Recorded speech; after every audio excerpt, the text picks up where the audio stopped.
നമസ്കരിക്കാനും അവിടുന്ന് നൽകിയ വലിയ ഭാഗ്യത്തിനായി സ്തോത്രം ചെയ്യുന്നു. ഈ വിശുദ്ധ ആരാധനയിൽ ദൈവത്തിന്റെ പരിശുദ്ധ സാന്നിധ്യം നൽകി ഞങ്ങളെ ധന്യമാക്കണമേ. ലോകത്തിന്റെ വിവിധ ഇടങ്ങളിൽ നിന്ന്, ഭവനങ്ങളിലും മറ്റു സ്ഥലങ്ങളിലൂടെ നിന്ന് ദൈവത്തെ ആരാധിക്കുന്ന പ്രിയപ്പെട്ടവരുണ്ട്. എല്ലാവരെയും ദൈവം കാത്തുകൊള്ളണമേ. വളരെ പരിമിതമായ വ്യക്തികളായ ദൈവസന്നിധിയിൽ നിന്ന് നിങ്ങൾക്ക് ഒരുമിച്ച് കൂടി വരാൻ ദൈവം നൽകിയ ഭാഗ്യത്തിനായി സ്തോത്രം ചെയ്യുന്നു. ദൈവത്തിന്റെ തിരുസാന്നിധ്യം ഞങ്ങളുടെ മേൽ പകരണമേ. പരിശുദ്ധാത്മാവിനാൽ ഞങ്ങളെ ശക്തിപ്പെടുത്തണമേ. ലോകത്തിന്റെ അനർത്ഥങ്ങളിൽ നിന്ന് ഞങ്ങളെല്ലാവരെയും വിടുവിച്ച് ദൈവം കാത്തുകൊള്ളണമേ. ആരാധനയുടെ ആദ്യം മുതൽ അവസാനം വരെ ദൈവത്തിന്റെ കൃപ അനുഭവിക്കാൻ ഞങ്ങളെ അവിടുന്ന് സഹായിക്കണമേ. യേശു രക്ഷിതാവിന്റെ നാമത്തിൽ ഞങ്ങളുടെ പ്രാർത്ഥനകൾക്ക് നൽകിയതാവേ. ആമേൻ. ആരാധനയുടെ അനുഗ്രഹത്തിനും ദൈവനാമ സ്തുതിക്കും മഹത്വത്തിനുമായി ക്രിസ്തീയ ഗീതത്തിൽ 18-ാമത്തെ ഗീതം കരുണാകരനാം പരമേശ്വരനാം എന്നാരംഭിക്കുന്ന ഗീതം കൊയറിനോട് ചേർന്ന് പാടി നമുക്ക് ദൈവത്തെ സ്തുതിക്കാം.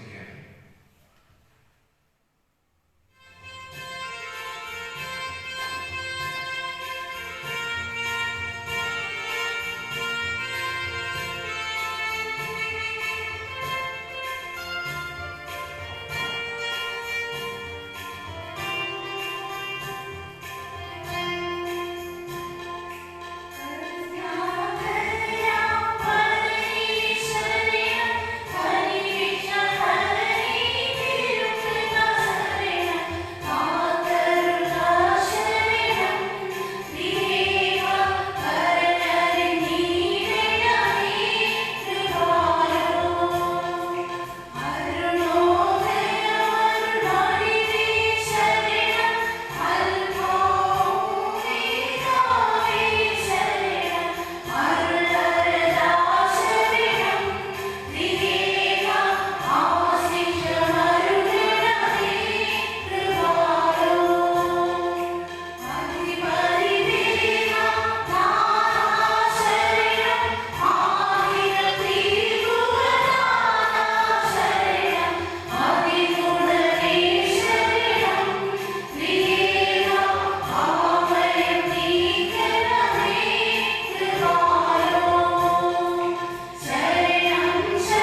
താൻ ചെയ്തുപോയ അപരാധത്തെ ഓർത്തുകൊണ്ട് ഹൃദയം പൊട്ടി ദൈവത്തോട് പറഞ്ഞ പ്രാർത്ഥന 51-ാം സങ്കീർത്തനത്തിന്റെ 1 മുതൽ 12 വരെയുള്ള ഭാഗം നമുക്ക് അനുതാപ പ്രാർത്ഥനയായി ദാവീദ് പറഞ്ഞ പ്രാർത്ഥന നമുക്ക് പ്രാർത്ഥിക്കാം.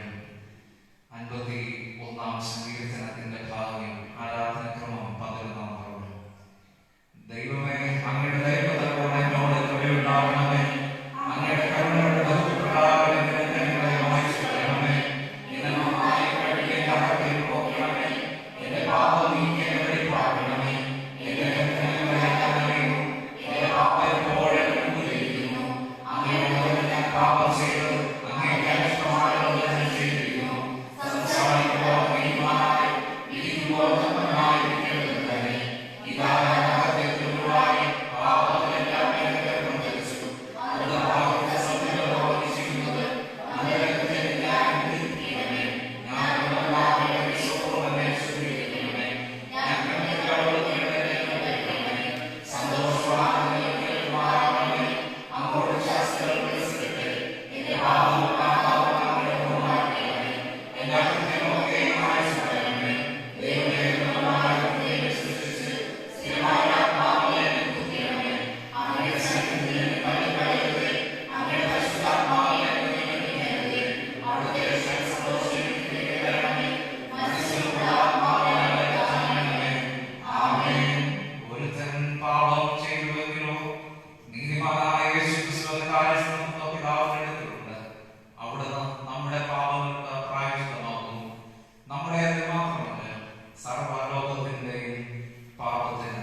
വാക്യമായി 84-ാം സങ്കീർത്തനം 1 മുതൽ തീർത്ത് വരെയുള്ള വാക്യങ്ങൾ.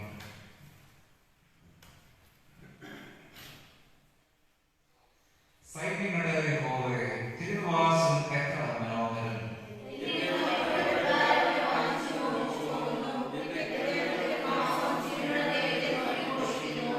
കുരുകിൽ ഒരു വീടും മീവൽപക്ഷി കുഞ്ഞുങ്ങൾക്ക് ഒരു കൂടും കണ്ടെത്തിയിരിക്കുന്നു. എന്റെ രാജാവും എന്റെ ദൈവമായ സൈന്യങ്ങളുടെ യഹോവേ, നിന്റെ യാഗപീഠങ്ങളെ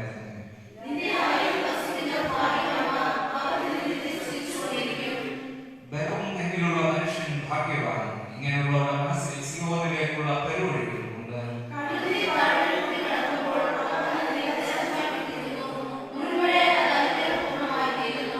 അവർ മേൽക്കുമേൽ ബലം പ്രാപിക്കുന്നു.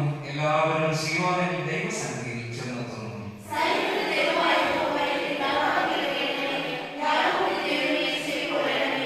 ഞങ്ങളുടെ പരിചയമായ ദൈവമേ, നോക്കണമേ. നിന്റെ അഭിഷിക്തന്റെ രക്തത്തെ കടാക്ഷിക്കണമേ.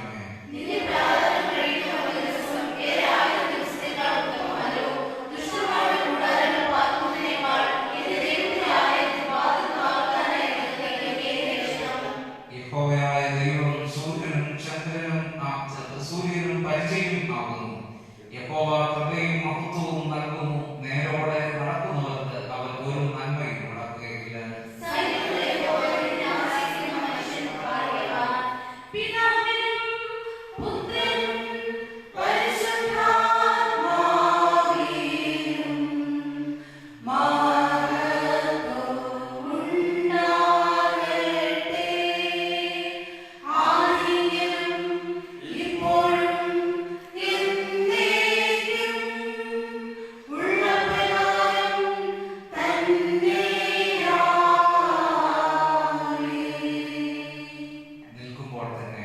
ഇന്നത്തേക്കുള്ള ധ്യാന വേദഭാഗം സുവിശേഷത്തിൽ നിന്ന് നമുക്ക് ശ്രദ്ധിക്കാം.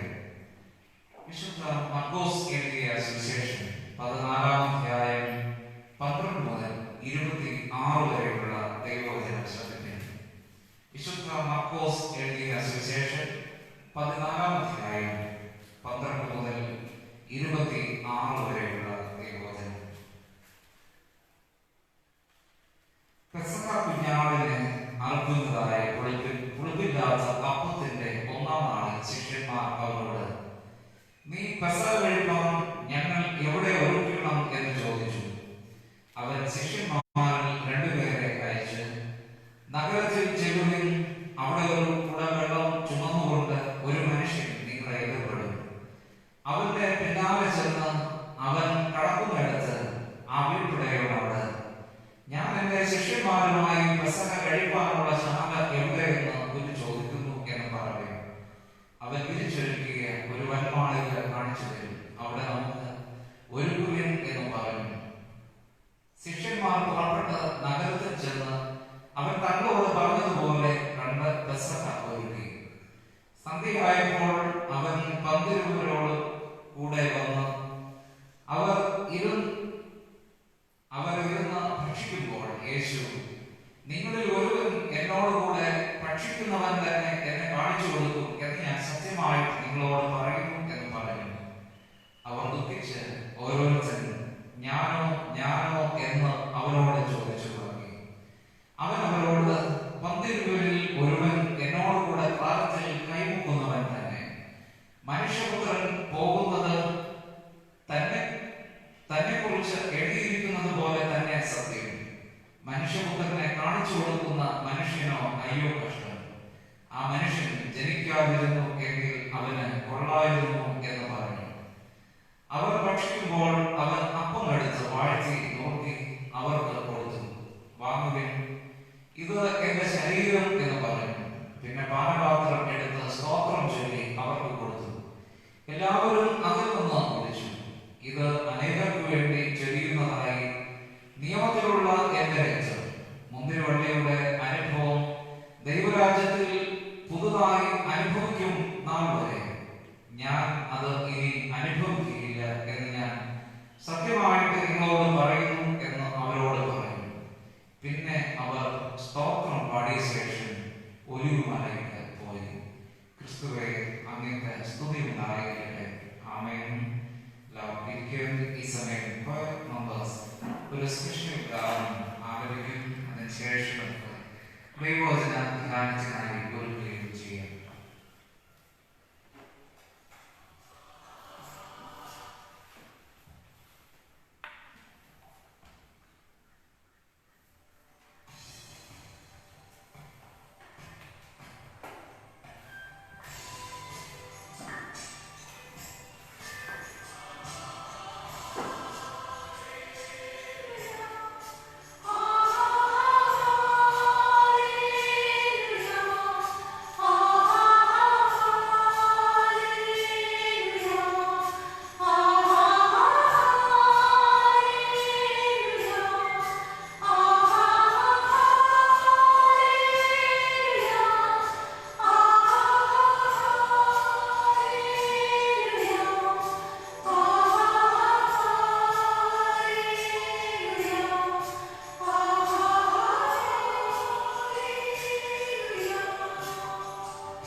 മനസ്സോത്തായി ദൈവോചനം ചിന്തിച്ച് ദൈവോചന പ്രകാരം ജീവിതത്തെ ക്രമീകരിക്കാൻ കർത്താവ് ഞങ്ങളെ അവിടുന്ന് കൃപയായി സഹായിക്കണം.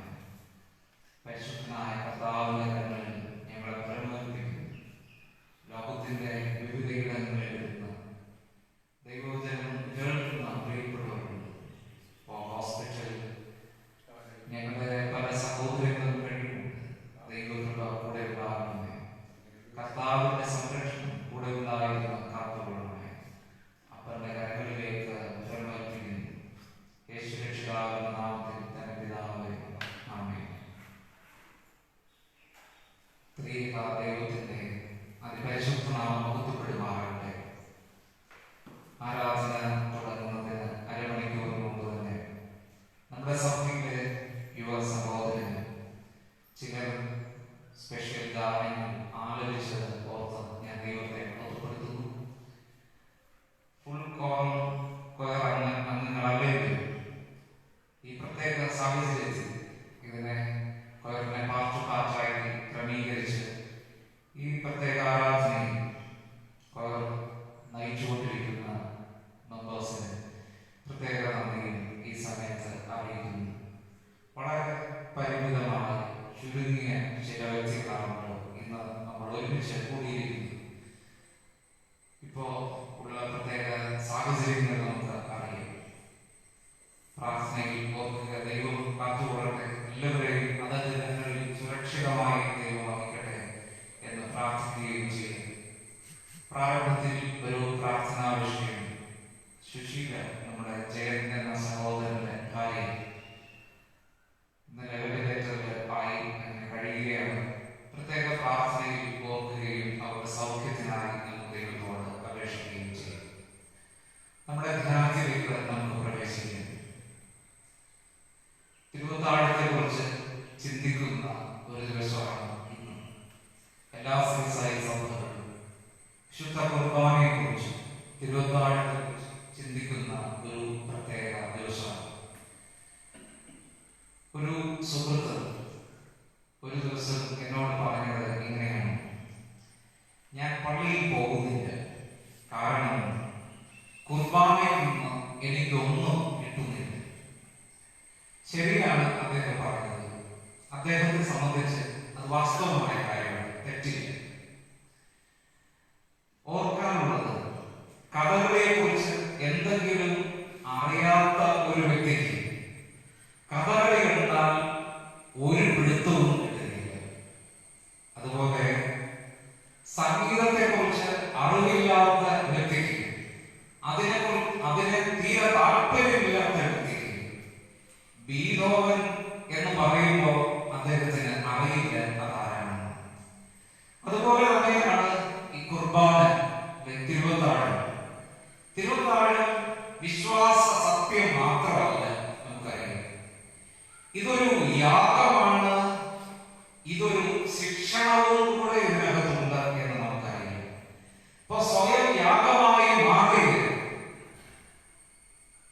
യേശു കർത്താവിന്റെ ഒരു അനുഭവത്തെ കൂടെ നമ്മുടെ ജീവിതവുമായി ചേർത്ത് വെച്ച് ചിന്തിക്കുന്നതാണ് ഈ തിരുവത്താഴത്തിന്റെ പ്രത്യേക സന്ദർഭം എന്ന് നമുക്കറിയാം. അങ്ങനെ ഒരു സ്വയം യാഗമായി തീരാനുള്ള ഒരു ആഹ്വാനം കൂടെയാണ് ഈ തിരുവത്താഴം നൽകുന്നത്. AD 107 രക്തസാക്ഷിയായ ഇഗ്നേഷ്യസ്, അദ്ദേഹത്തെ കുറിച്ച് ഒരു ചരിത്ര സത്യം ഇങ്ങനെ നിലനിൽക്കുന്നുണ്ട്. തങ്ങളിൽ ആരാണ് വലിയവൻ എന്നൊരു തർക്കം ശിഷ്യന്മാരുടെ ഇടയിൽ ഉണ്ടായി. യേശു ഒരു ശിശുവിനെ കയ്യിലെടുത്തുകൊണ്ട് യേശു കർത്താവ് പറഞ്ഞു, ഈ ശിശുവിനെ പോലെ ദൈവരാജ്യം സ്വീകരിക്കുന്നവരാണ് സ്വർഗരാജ്യത്തിൽ ഏറ്റവും വലിയവർ. ആ ശിശുവായിരുന്നത്രേ ഇഗ്നേഷ്യസ്, അന്ത്യോക്യയിലെ ഇഗ്നേഷ്യസ്. ക്രിസ്തുവിന് വേണ്ടി AD 107 അദ്ദേഹം രക്തസാക്ഷിയായി എന്നാണ് ചരിത്ര സത്യം പറയുന്നത്. ശിശു ആയതിന്റെ തന്നെ പലപ്പോഴും കളിക്കൂട്ടുകാരുമൊത്ത്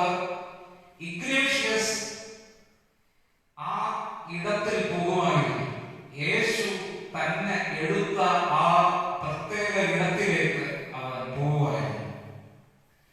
അവൻ കളിക്കൂട്ടുകാരോട് പറയും, ഇവിടെ വച്ചാണ് എന്നെ യേശു കരങ്ങളിലെടുത്ത് വാഴ്ത്തിയത്. ഇവിടെ വച്ചാണ് എന്നെ യേശു കയ്യിലെടുത്ത് ആലിംഗനം ചെയ്തത്. പ്രിയ ദൈവമക്കളെ, എന്താണ് തിരുവത്താഴ് നമ്മെ ഓർപ്പിക്കുന്നത്? ദേവാലയത്തിലേക്ക് കയറി വരുമ്പോ എന്താണ് നമ്മെ ഓർപ്പിക്കേണ്ടത്? ഇവിടെ വച്ചാണ് കർത്താവ് എന്നെ കരങ്ങളിലെടുത്ത് ആശീർവദിച്ചത്. വിശുദ്ധ സ്നാനത്തിൽ കൂടെ, വിശുദ്ധ തിരുവത്താഴത്തിൽ കൂടെ കർത്താവ് എന്നെ ആലിംഗനം ചെയ്തത് ഇവിടെ വച്ചാണ്. ഈ പ്രത്യേക അറിവ് നഷ്ടപ്പെട്ടു പോയവർക്ക് തിരുവത്താഴം അല്ലെങ്കിൽ കുർബാന ഒരർത്ഥവുമില്ല എന്ന് മനസ്സിലാക്കുക. അതുകൊണ്ട് നമ്മൾ ചിന്തിക്കേണ്ടത് എങ്ങനെയാണ് ഇത് അർത്ഥവത്തായി തീരുന്നത്? ഇതിനെ കുറിച്ചുള്ള ഓർമ്മ മനസ്സിൽ സൂക്ഷിക്കുന്നവർക്ക് മാത്രമാണ്, അതിനെ ജീവിതത്തിൽ യാഥാർത്ഥ്യമാക്കാൻ ശ്രമിക്കുന്നവർക്ക് മാത്രമാണ്. അങ്ങനെ ഇഗ്നേഷ്യസ് രക്തസാക്ഷി, യേശുവിന് വേണ്ടി രക്തസാക്ഷിയായതുപോലെ കുർബാന നമ്മെ പഠിപ്പിക്കുന്നത് രക്തസാക്ഷിയാകാൻ കൂടിയുള്ള ഒരു ക്ഷണമാണ് എന്ന് കൂടെ നമ്മൾ മനസ്സിലാക്കുക. ഇന്ന് നമ്മൾ ചിന്തിക്കുമ്പോൾ മനസ്സിലാക്കണം, യേശു നമ്മെ കയ്യിലെടുത്ത് ആലിംഗനം ചെയ്യുന്ന കർമ്മമാണ് ഈ തിരുവത്താഴം എന്ന് നമ്മൾ പ്രധാനമായിട്ട് മനസ്സിലാക്കുക. വിശുദ്ധ തിരുവത്താഴം എന്ന് പറയുന്നത്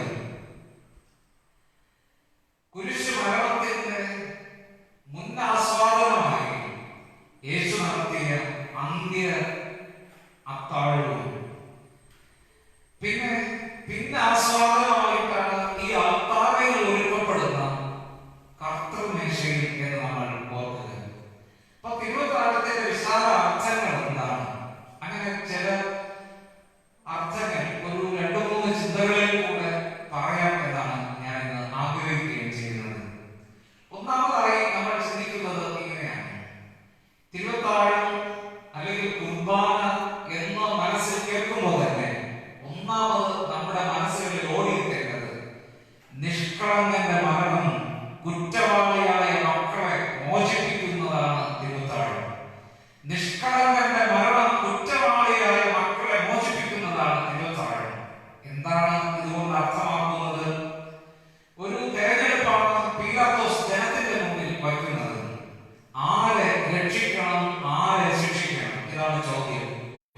ബറബ്ബാസിനെ വേണോ, യേശുക്രിസ്തുവിനെ വേണോ? ആരെയാണ് വിട്ടയക്കേണ്ടത്, ആരെയാണ് വിധിക്കേണ്ടത്? ഒരാൾ നിഷ്കളങ്കൻ, മറ്റൊരാൾ ക്രിമിനലാണ്, മഹാകുറ്റവാളിയാണ്. ചോദ്യം ഇതാണ്: നിഷ്കളങ്കനെ കൊലയ്ക്ക് കൊടുക്കണമോ, കുറ്റവാളിയെ രക്ഷിക്കണമോ? കുറ്റം ചെയ്ത മനുഷ്യവർഗം ആക്രോശിക്കുന്നത് ഇങ്ങനെയാണ്: ഞങ്ങൾക്ക് ബറബ്ബാസിനെ വിട്ടുതരിക, യേശുവിനെ ക്രൂശിക്കുക. ബറബ്ബാസിനെ വിട്ടുതരിക, യേശുവിനെ ക്രൂശിക്കുക. ഇവിടെ സംഭവിച്ചത് എന്താണ്? നിഷ്കളങ്കനായ യേശുവിനെ ക്രൂശിച്ചപ്പോൾ, യേശുവിനെ കുരുതി കൊടുത്തപ്പോൾ ഇവിടെ പാപിയായ മനുഷ്യൻ രക്ഷപ്പെടുകയാണ്. ശ്രദ്ധിക്കുക, കർത്താവിന്റെ ബലിപീഠം, തിരുവത്താഴം, കുർബാന ഇത് നമ്മെ പഠിപ്പിക്കുന്നത് എന്താണ്? നിഷ്കളങ്കനായ യേശുവിന്റെ രക്തം ചൊരിഞ്ഞതുകൊണ്ട് പാപികളായ എന്നെയും നിങ്ങളെയും കർത്താവ് മോചിപ്പിച്ചു എന്ന് നമ്മൾ പഠിക്കുക. ഇതാണ് തിരുവത്താഴത്തിൽ നിന്ന് നമ്മൾ മനസ്സിലാക്കേണ്ടത്. അപ്പോ ഈ തിരുവത്താഴം സ്വീകരിക്കാനായി വരുമ്പോൾ മനസ്സിൽ ഓടേണ്ടത് ഇതിന്റെ പിന്നിൽ നിഷ്കളങ്കനായ യേശുവിന്റെ ഒരു പീഡാസഹനമാണ് നിൽക്കുന്നത്. പാപികളായ കുറ്റം ചെയ്ത മനുഷ്യർക്ക് ആക്രോശിക്കുന്നത് ഇതാണ്: ഞങ്ങൾക്ക് ബറബ്ബാസിനെ മതി. ഇന്നും ഇത് നിൽക്കുകയാണ്. ഇന്നും ഈ ചോദ്യം ഇങ്ങനെ ആവർത്തിച്ചുകൊണ്ടേ ഇരിക്കുകയാണ്.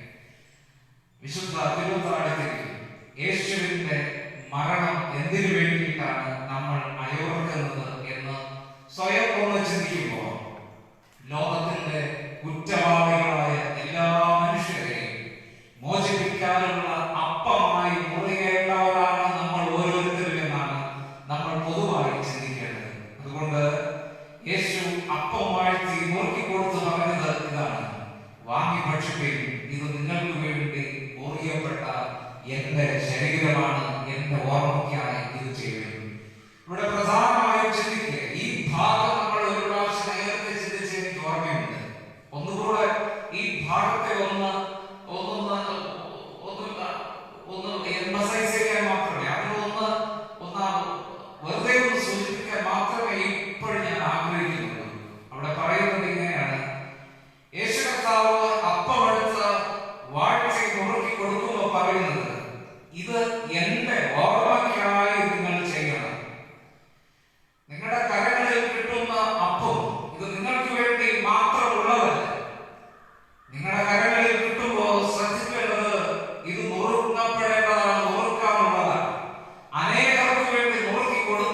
അൾത്താരയിൽ മാത്രം ഒതുക്കുന്ന നമുക്ക് ഇതിന്റെ അർത്ഥം മനസ്സിലാക്കാൻ പറ്റുകയില്ല.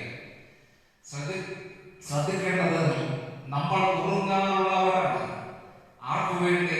ഈ ലോകത്തിന് വേണ്ടി നുറുങ്ങപ്പെടേണ്ടവരാണ് നമ്മൾ ഓരോരുത്തരും. ഇങ്ങനെ നുറുങ്ങപ്പെടുമ്പോൾ ലോകം മനസ്സിലാക്കും, കർത്താവിനെ കുറിച്ചുള്ള ഓർമ്മ ഇവനിലുണ്ട്, ഇവളിലുണ്ട് എന്ന് മനസ്സിലാവും. ഈ പ്രത്യേക സാഹചര്യത്തിൽ ഓർത്തു പോകുന്നത്, നമ്മളൊന്നും അത്തരത്തിലൊന്നും ആയിട്ടില്ല എന്നാണ് ചിന്തിക്കുന്നത്. ഓർത്തു പോകുന്നത് ഈ ഹോസ്പിറ്റൽ ജീവനക്കാരെയാണ് പ്രത്യേകം ഓർത്തു പോകുന്നത്. അതുപോലെ ആംബുലൻസ് ജീവനക്കാരെയൊക്കെ ഓർത്തു പോവുകയാണ്. എന്താണ് അവർ ചെയ്യുന്നത്? ശമ്പളം എന്നതിലുപരി മാത്രമല്ല, ശമ്പളം അത് രണ്ടാമത്തെ കാര്യം. പിന്നെ അവർ ചെയ്യുന്നത് എന്താണ്? അവരുടെ ജീവൻ വരെ പണയം വെച്ചുകൊണ്ട് കോവിഡിനെതിരെ പൊരുതുകയാണ്. പാവം സഹോദരങ്ങളെ ശുശ്രൂഷിക്കുകയാണ്. പ്രിയ ദൈവമക്കളെ, ഇവിടെ ഓർക്കേണ്ട ഒരു കാര്യമാണ്, കർത്താവിനെ കുറിച്ചുള്ള ഓർമ്മ ഇവരുടെ മനസ്സുകളിലുണ്ട്. എന്റെ ഓർമ്മയ്ക്കായി ഇത് ചെയ്യും. എങ്ങനെയാണ്?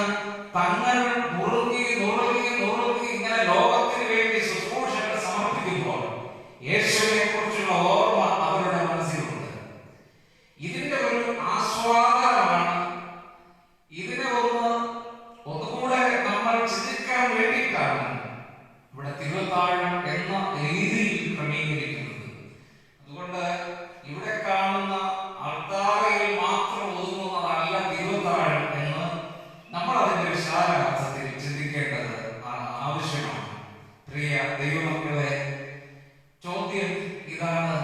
പീലാത്തോസ് ചോദിച്ചതുപോലെ, ബറബ്ബാസിനെ വേണോ യേശുവിനെ വേണോ? തിരുവത്താഴ യേശുവിലേക്ക് വരുമ്പോ ഇതിന്റെ പിന്നിൽ ഒരു നിഷ്കളങ്കന്റെ പീഡാസഹനം ഇതിലുണ്ട് എന്ന് നമ്മൾ മനസ്സിലാക്കുക. ഒരു തിരഞ്ഞെടുപ്പ് നടത്തേണ്ടി വന്നാൽ നമ്മൾ ആരുടെ പക്ഷത്ത് നിൽക്കും? ഇത് പ്രധാനപ്പെട്ട ചോദ്യമാണ്. ഇന്ന് ഒരു തിരഞ്ഞെടുപ്പ് നടത്തേണ്ടി വന്നാൽ നമ്മൾ ആരുടെ പക്ഷത്ത് നിൽക്കും? അനീതിയുടെ സിംഹാസനത്തോട് ചേർന്ന് നിന്ന് നിഷ്കളങ്കനെ ക്രൂശിക്കാൻ വിധിക്കാനുമാണോ നമ്മുടെ തീരുമാനം? എന്നും ഇങ്ങനെയുള്ള തിരഞ്ഞെടുപ്പിന്റെ മുമ്പിലാണ് ഈ ദിവ്യകാരുണ്യം അർത്ഥവത്തായി തീരുന്നത് എന്ന് സ്വയം ചിന്തിക്കുക. രണ്ടാമത്, ഈ ഭാഗത്ത് നിന്ന് മനസ്സിലാക്കുന്നത് തിരുവത്താഴത്തിന്റെ രണ്ടാമത്തെ അർത്ഥം ഇതാണ്. സ്വയം അപ്പമായി തീർന്ന, ബലിയായി തീർന്ന യേശുവിന്റെ ഹൃദയത്തിലെ സ്നേഹമാണ് ഇവിടെ കാണുന്നത്. സ്വയം അപ്പമായി തീർന്ന, ബലിയായി തീർന്ന യേശുവിന്റെ ഹൃദയത്തിലെ സ്നേഹമാണ് ഇവിടെ കാണുന്നത്. ക്രൂശീകരണം നടന്നു കഴിഞ്ഞു. ഇനി ഇവൻ മരിച്ചില്ലെങ്കിൽ മരിക്കണമെന്നുള്ള ചിന്തയോടുകൂടെ ഒരുവൻ വന്ന യേശുവിന്റെ പാർശ്വത്തിൽ കുന്തം കുത്തിക്കയറ്റിയിരുന്നു. ആ കുന്തത്തിന്റെ മൂലം ഇങ്ങനെ യേശുവിന്റെ ഹൃദയത്തിൽ തറച്ചത്. ഹൃദയത്തിൽ നിന്ന് സ്നേഹത്തിന്റെ നീരൊഴുക്ക് അണപൊട്ടി ഒഴുകിയതും നമ്മൾ ഇതിനു മുമ്പ് മനസ്സിലാക്കിയതാണ്. ആരാണ് ഈ കുന്തം കൊണ്ട് കുത്തിയത് എന്നൊക്കെ ചരിത്രത്തിൽ കൂടെ നമ്മൾ മനസ്സിലാക്കിയതാണ്. അതുകൊണ്ട് ആ ഭാഗത്തിലേക്ക് ഞാൻ പ്രവേശിക്കില്ല. എങ്കിലും ഇന്ന് വായിച്ച സങ്കീർത്തനവുമായി ബന്ധപ്പെട്ട ഒരു കാര്യം ഇതുമായി സൂചിപ്പിക്കുകയാണ്. നമ്മൾ ചിന്തിക്കുന്നത് രണ്ടാമത്തെ ഭാഗം ഇങ്ങനെയാണ്: സ്വയം അപ്പമായി തീർന്ന, ബലിയായി തീർന്ന യേശുവിന്റെ ഹൃദയത്തിലെ സ്നേഹമാണ്. അതാണ് തിരുവത്താഴത്തിൽ പൂർണ്ണമായും ഇങ്ങനെ പ്രകടമാകുന്നത്. ഇന്ന് ധാരാളം ഇതുപോലെ സാക്ഷ്യമുള്ള വിശ്വാസികളുണ്ട്. ഏത് മതത്തിലുള്ളവരായിരുന്നാലും സാക്ഷ്യത്തോടെ ചെയ്യുന്നവരുണ്ട്. സ്വയം ബലിയായി തീരുന്ന ഡോക്ടേഴ്സ്മാർ, നേഴ്സുമാർ, ഹോസ്പിറ്റൽ ജീവനക്കാർ, ആംബുലൻസ് ജീവനക്കാർ, ഇങ്ങനെ സ്വയം ബലിയായി തീരുന്ന ജീവിതങ്ങൾ നിരവധിയുണ്ട്. ആണ് നമ്മൾ ഈ പ്രധാന ചിന്തകളൊക്കെ ചിന്തിക്കുന്നതെന്ന് കൂടെ ഓർക്കുക. ഇന്ന് വായിച്ചു കേട്ട സങ്കീർത്തനവുമായി ചേർന്ന് ഇതിനെ ചിന്തിക്കുമ്പോൾ കുരിശിലെ യേശുവിന്റെ ഹൃദയത്തിൽ നിന്ന് ഒഴുകിയ, അണപൊട്ടി ഒഴുകിയ സ്നേഹം വായിച്ചു കേട്ട സങ്കീർത്തനത്തിൽ നീമൽപക്ഷിയിൽ നിന്ന് നമുക്ക് കാണാൻ കഴിയും. 84-ാം സങ്കീർത്തനം അതിന്റെ 3-ാമത്തെ വാക്യം. 84-ാം സങ്കീർത്തനം അതിന്റെ 3-ാമത്തെ വാക്യം.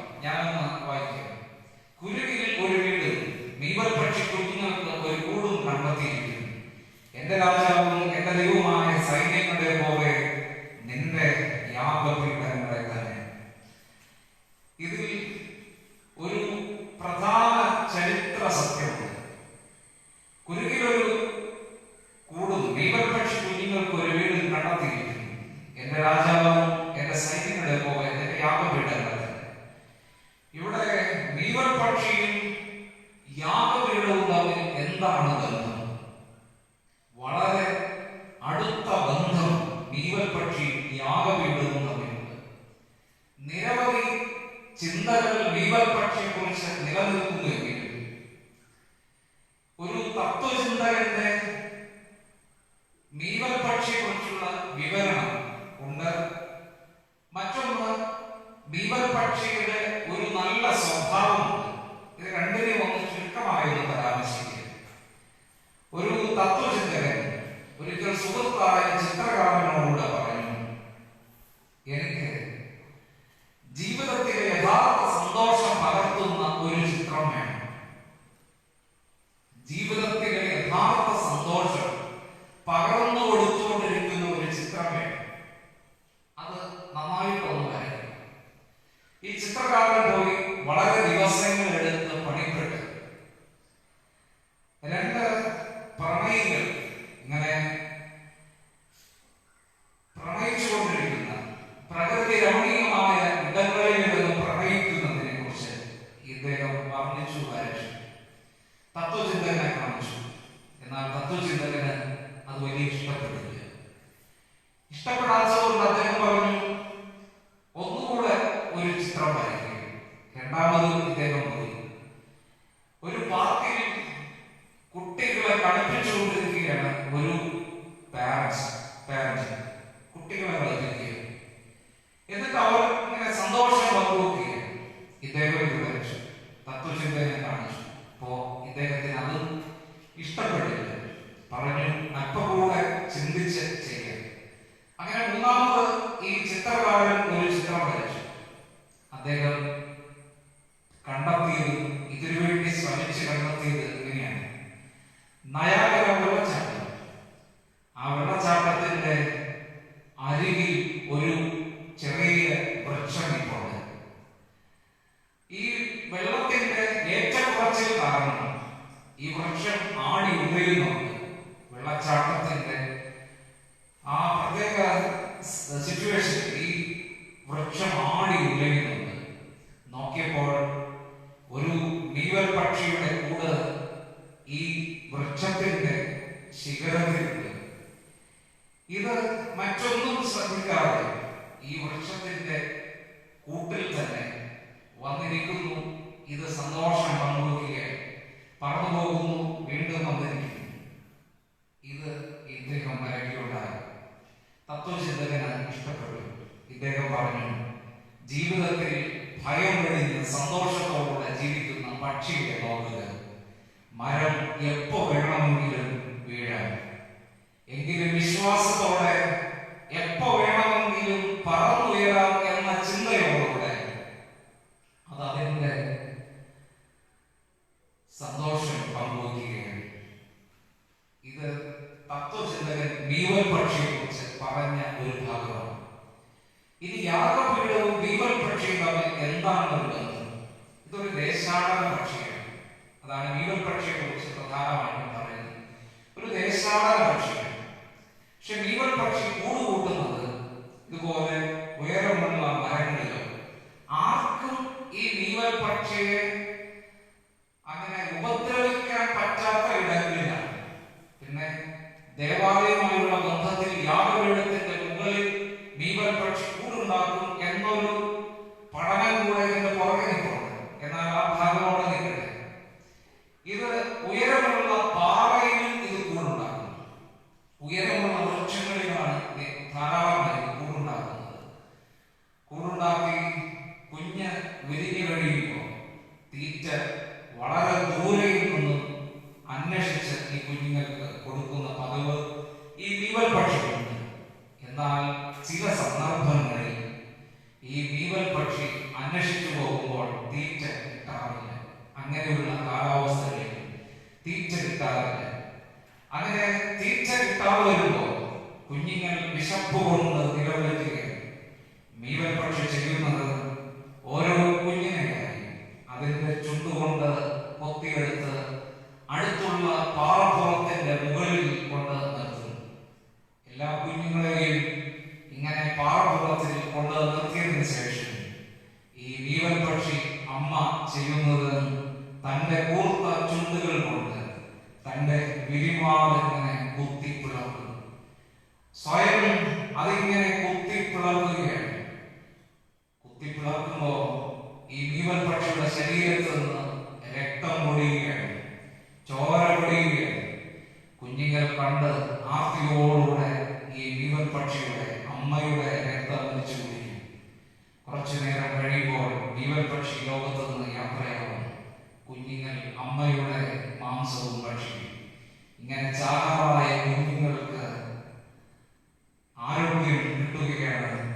രാജാവും എന്റെ ദൈവമായ സൈന്യങ്ങളെ പോലെ നിന്റെ യാഗപീഠങ്ങളെ തന്നെ എന്ന് പറയുമ്പോൾ ശ്രദ്ധിക്കുക. ഈ മീവൽ പക്ഷിയാണ് 2000 വർഷങ്ങൾക്ക് മുമ്പ് തന്റെ വിരിമാർ കുത്തി പുലർന്നുകൊണ്ട് ഈ ലോകത്തിൽ ഹൃദയത്തിന്റെ സ്നേഹം അണപൊട്ടി ഒഴുകി കാണിച്ചത് ഈ മീവൽ പക്ഷികൾ. അങ്ങനെ ചാകാറായ കുഞ്ഞുങ്ങൾക്ക് ആരോഗ്യം കിട്ടിയത് ഈ മീവൽ പക്ഷിയുടെ രക്തവും മാംസവും കഴിച്ചതുകൊണ്ടാണ്. പ്രിയ ദൈവമക്കളെ, എന്തുകൊണ്ട് ഇന്ന് ഈ ക്രിസ്തു വിശ്വാസം ഇങ്ങനെ ശക്തമായി നിലനിൽക്കുന്നു? ഒരു കാലത്ത് അടിമകളായി പലകാലം തിരസ്കരിക്കപ്പെട്ടവർ ജീവിച്ച ജന്മങ്ങളാണ് നമ്മുടെ പൂർവികരുടെ ജീവിതമൊക്കെ. എങ്ങനെയാണ് ക്രിസ്തുവാകുന്ന മീവൽ പക്ഷി ഈ ലോകത്തിലേക്ക് വന്നതുകൊണ്ട് നമ്മളൊക്കെ രക്ഷപ്പെട്ടു. ചാകാറായ കുഞ്ഞുങ്ങൾ ഇന്ന് ജീവനോടുകൂടെ ഇതിന്റെ ശക്തിയിൽ ജീവിക്കുന്നു എന്ന് മനസ്സിലാക്കുക. തിരുവത്താഴത്തെ കുറിച്ച് മനസ്സിലാക്കുന്ന രണ്ടാമത്തെ അർത്ഥം ഇതാണ്: യേശുവിന്റെ ഹൃദയത്തിൽ നിന്ന് അണപൊട്ടി ഒഴുകിയ സ്നേഹമാണ് ഈ തിരുവത്താഴത്തിൽ പൂർണ്ണമായി പ്രകടമാകുന്നത് എന്ന് മനസ്സിലാക്കുക. മൂന്നാമതായി, അവസാനമായി, വിശുദ്ധ തിരുവത്താഴം പുതുക്കത്തിന്റെയും അനുരഞ്ജനത്തിന്റെയും ബലിപീഠമാണ്. വിശുദ്ധ തിരുവത്താഴം പുതുക്കത്തിന്റെയും അനുരഞ്ജനത്തിന്റെയും ബലിപീഠമാണ് വിശുദ്ധ തിരുവത്താഴം. തിരുവത്താഴത്തിനായി ഒരുങ്ങുന്ന വ്യക്തികൾ പ്രധാനമായും ശ്രദ്ധിക്കേണ്ടത് ഇങ്ങനെയാണ്: തന്റെ സഹോദരങ്ങളോടുള്ള ബന്ധം ശരിയാക്കിയിട്ട് വേണം ഈ യാഗം അർപ്പിക്കാനായി, ഈ തിരുവത്താഴത്തിൽ കൂടാനായി, അല്ലെങ്കിൽ ആരാധന അർപ്പിക്കാനായി എന്നൊക്കെ നമുക്ക് അതിന് പറയാൻ കഴിയും. എന്താണ്? മത്തായിയുടെ സുവിശേഷം 5-ാം അധ്യായം അതിന്റെ 23-24 വാക്യങ്ങളിൽ കർത്താവായ യേശു ക്രിസ്തു പറയുന്നത് ഇങ്ങനെയാണ്. മത്തായിയുടെ സുവിശേഷം 5-ാം അധ്യായം 23-24 വാക്യങ്ങൾ: ആകയാൽ നിന്റെ വഴിപാട് യാഗപീഠത്തിങ്കൽ കൊണ്ടുവരുമ്പോൾ സഹോദരനോട് നിന്റെ നേരെ വല്ലതും ഉണ്ടെന്ന് അവിടെ വച്ച് ഓർമ്മ വന്ന് നിന്റെ വഴിപാട് അവിടെ യാഗപീഠത്തിന്റെ മുമ്പിൽ വച്ച് ഒന്നാമത് ചെന്ന് സഹോദരനോട് നിരന്നു കൊടുക്കുക. പിന്നെ വന്ന് നിന്റെ വഴിപാട് കഴിക്കുക. ഇവിടെ പ്രധാനമായും ശ്രദ്ധിക്കേണ്ടത്, യാഗമർപ്പിക്കാൻ യാഗപീഠത്തിന്റെ മുമ്പിൽ വരുമ്പോൾ, അല്ലെങ്കിൽ തിരുവത്താഴത്തിനായി, കുർബാനയ്ക്കായി, ആരാധനയ്ക്കായി, നേർച്ചകാഴ്ചകൾ അർപ്പിക്കാനായി ഇങ്ങനെ ദേവാലയത്തിലേക്ക് ബലിപീഠത്തിന്റെ മുമ്പിലേക്ക് വരുമ്പോൾ ചെയ്യേണ്ടതിലാണ് ഒറ്റ കാര്യം ഓർത്തോണം. എന്താണ് കർത്താവ് പഠിപ്പിക്കുന്നത്? സഹോദരനോടുള്ള ബന്ധം ശരിയാണോ എന്ന് സ്വയം ഒന്ന് നോക്കിക്കോളൂ. സഹോദരനോട് എന്തെങ്കിലും പ്രയാസം ഉണ്ടെങ്കിൽ അത് ചെന്ന് നിരന്നോണം. പക്ഷെ ഇവിടെ ശ്രദ്ധിക്കേണ്ടത് മറ്റൊരു പ്രധാനപ്പെട്ട ചിന്ത ഈ ഭാഗത്ത് കിടക്കുന്നുണ്ട്. നമുക്ക് സഹോദരനോട് വൈര്യമുണ്ടെങ്കിൽ എന്നല്ല ഇവിടെ പഠിപ്പിക്കുന്നത്. നമ്മൾ ആ ഭാഗം സൂക്ഷ്മതയോടെ വായിച്ചാൽ മനസ്സിലാക്കും. 24-ാമത്തെ വാക്യം: സഹോദരന് നിന്റെ നേരെ വല്ലതും ഉണ്ടെന്ന് അവിടെ വെച്ച് ഓർമ്മ വന്നാൽ. സഹോദരന് നിന്റെ നേരെ എന്ന് പറഞ്ഞാൽ നമുക്ക് സഹോദരങ്ങളോട് എന്തെങ്കിലും വൈര്യമുണ്ട് എന്ന് ഓർമ്മ വന്നാൽ എന്നല്ല, പിന്നെ എന്റെ സഹോദരന് എന്നോട് എന്തെങ്കിലും പ്രയാസം ഉണ്ടെന്ന് ഓർമ്മ വന്നാൽ, അതാണ് ശ്രദ്ധിക്കേണ്ടത്. അപ്പൊ ആ ബന്ധത്തിന് അത്ര പ്രാധാന്യമുണ്ട്, അത്ര തീവ്രതയുണ്ട് ആ ബന്ധത്തിന്. അപ്പൊ സഹോദരൻ എന്തെങ്കിലും പ്രയാസം എന്നോടുണ്ടെന്ന് അങ്ങനെ ഓർമ്മ വന്നാൽ പിന്നെ ഈ പരിപാടി എല്ലാം അവിടെ വെച്ച് നിർത്തിയിട്ട് പൊക്കോണം. പോയി സഹോദരനോട് ആദ്യം ചെന്ന് നിരന്നോണം. നിരന്നിട്ട് വന്ന് ഈ ബലിയൊക്കെ അർപ്പിക്കുക. ഇതാണ് കർത്താവ് യേശു ക്രിസ്തു പഠിപ്പിക്കുന്നത്. അപ്പൊ ബന്ധങ്ങൾ തകർക്കപ്പെടുന്നത് അത് പാപമാണ്. തിരുവത്താഴം ഒരു ബന്ധം പുതുക്കലാണ്. നാമും ക്രിസ്തുവും തമ്മിലുള്ള ബന്ധം പുതുക്കുന്നത് പോലെ നാമും സഹോദരങ്ങളും തമ്മിലുള്ള ഒരു ബന്ധം പുതുക്കലാണ് തിരുവത്താഴം എന്ന് പറയുന്നത്.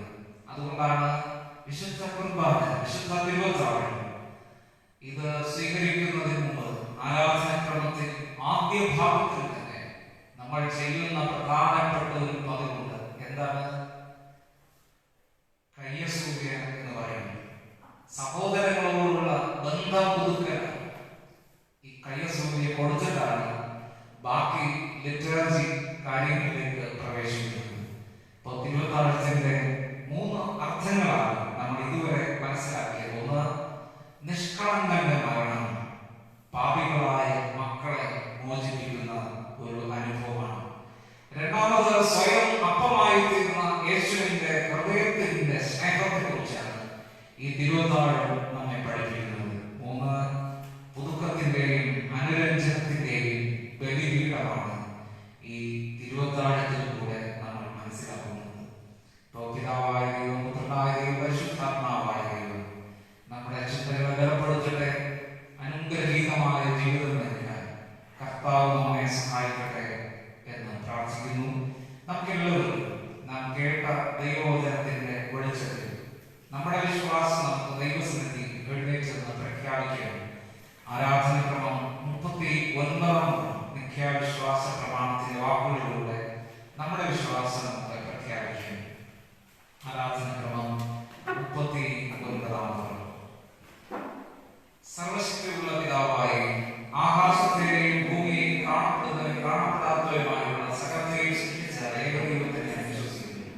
ദൈവത്തിന്റെ ഏകജാതനായ പുത്രനായ ഏകകർത്താവായ യേശുക്രിസ്തുവിനെ ഞാൻ വിശ്വസിക്കുന്നു.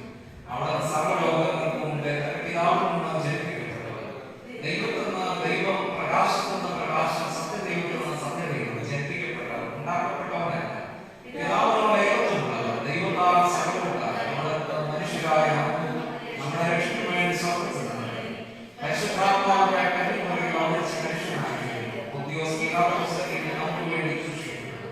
അവിടുന്ന് കഷ്ടപ്പെട്ടു, അടക്കപ്പെട്ടു, തിരുവെഴുത്തുകൾ പ്രകാരം 3-ാം ദിവസം ഉയർത്തെഴുന്നേറ്റു, സ്വർഗ്ഗത്തിലേക്ക് കയറി, പിതാവിന്റെ വലത്തുഭാഗത്തേക്ക്.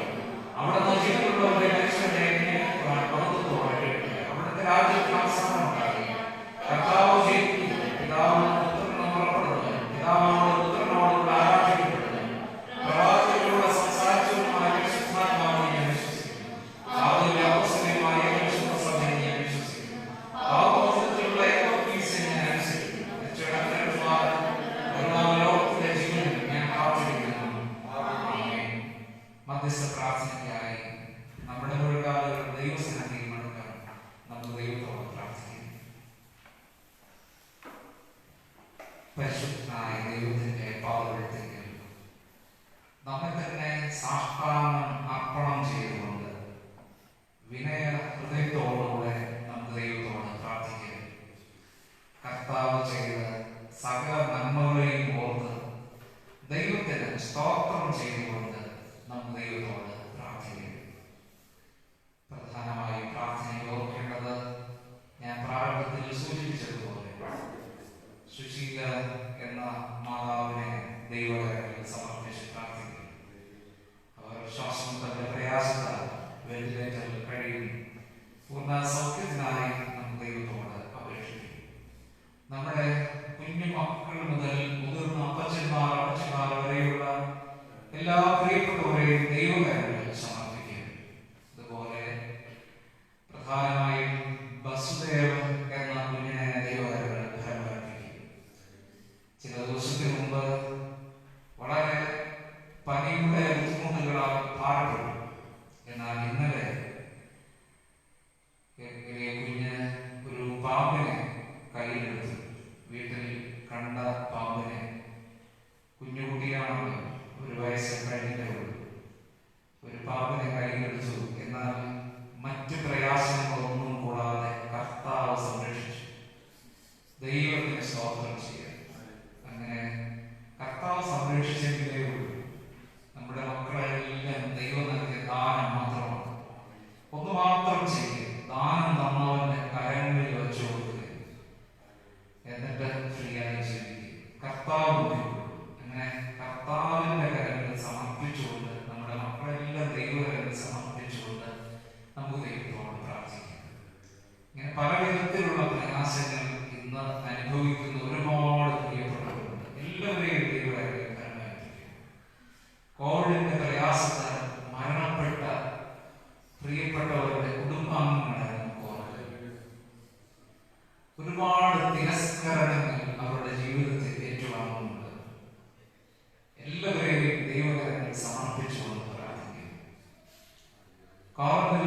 കഴിയുന്ന പ്രിയപ്പെട്ടവരെന്ന് ഓർക്കുക. മറ്റു ബുദ്ധിമുട്ടുകൾ, പ്രയാസങ്ങളൊന്നും ഭവിക്കാതെ കർത്താവെ സംരക്ഷിക്കണമേ എന്ന് പ്രാർത്ഥിക്കുക. ഇന്ന് നേരിടുന്ന ഈ കോവിഡിന്റെ തീവ്രത ദൈവമേ അവിടുന്ന് കുറയ്ക്കുകയും ഈ രോഗം ഈ ലോകത്ത് നിന്ന് എടുത്തു മാറ്റുകയും ചെയ്യണമേ എന്ന് വിനയപ്പെട്ട് ദൈവസന്നിധിയെ നമുക്ക് പ്രാർത്ഥിക്കാം. ലോകത്തിന്റെ ഇതര ഇടങ്ങളിൽ വിദേശങ്ങളിലും സ്വദേശത്തുമൊക്കെ ഇരുന്ന് പ്രാർത്ഥനയിൽ പങ്കെടുത്തിരിക്കുന്ന എല്ലാവരെയും ദൈവകരങ്ങളിൽ സമർപ്പിച്ചുകൊണ്ട് നമുക്ക് വിനയത്തോടെ പ്രാർത്ഥിക്കാം. സമർപ്പണ ഗാനമായി നമുക്ക് ക്രിസ്ത്യ ഗീതത്തിൽ 221 ഗീതം, അതിന്റെ 1, 2, 3 ചരണങ്ങൾ കോരോട് ചേർന്ന് സമർപ്പണത്തിന്റെ ഗാനമായി, പ്രാർത്ഥനാ ഗാനമായി ദൈവസന്നിധിയിൽ നമുക്ക് ആരംഭിക്കാം. 221 ഗീതം 1, 2, 3 ചരണങ്ങൾ മാത്രം.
സർവശക്തനായ ദൈവമേ, സ്വർഗ്ഗസ്ഥനായ അപ്പാ, അവിടുത്തെ കരുണയ്ക്കായി ഞങ്ങൾ പ്രത്യേകം യാചിക്കുന്നു.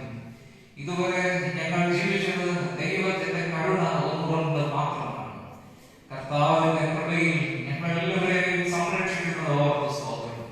ഞങ്ങളുടെ ദേശത്തെയും ദേശത്തിലുള്ള എല്ലാ ജനത്തെയും അവിടുന്ന് സംരക്ഷിക്കുന്ന ദൈവത്തിന്റെ സ്തോത്രം ചെയ്യുന്നു. ദൈവത്തിന്റെ കൃപ എല്ലാവരും അനുഭവിക്കാൻ ഇതിനും കൃപയാൽ സഹായിക്കണമേ. പകർച്ചവ്യാധികളിൽ നിന്ന്, മറ്റു ദുരിതങ്ങളിൽ നിന്ന്, വരാമാവുന്ന ആപത്തുകളിൽ നിന്ന്, അനർത്ഥങ്ങളിൽ നിന്ന് ഇവയിൽ നിന്ന് അവിടുന്ന് രക്ഷിക്കണമേ. കുഞ്ഞുമക്കളെ അവിടുന്ന് കാത്തുകൊള്ളണമേ. എല്ലാം അവിടുന്ന് നൽകിയ ദാനം മാത്രമാണ്. കർത്താവെ, ആരുടെയും എടുക്കല്ല ഇന്ന് കാണുന്ന എല്ലാം എന്ന് നിങ്ങൾ മനസ്സിലാക്കുന്നു. എന്തൊക്കെ ജീവിതത്തിൽ ഉണ്ടോ അതൊക്കെ സ്വയം നേടിയതല്ല, ആരുടെയും എടുക്കുകൊണ്ടല്ല. എല്ലാം ദൈവം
സ്വർഗീയ കൃപ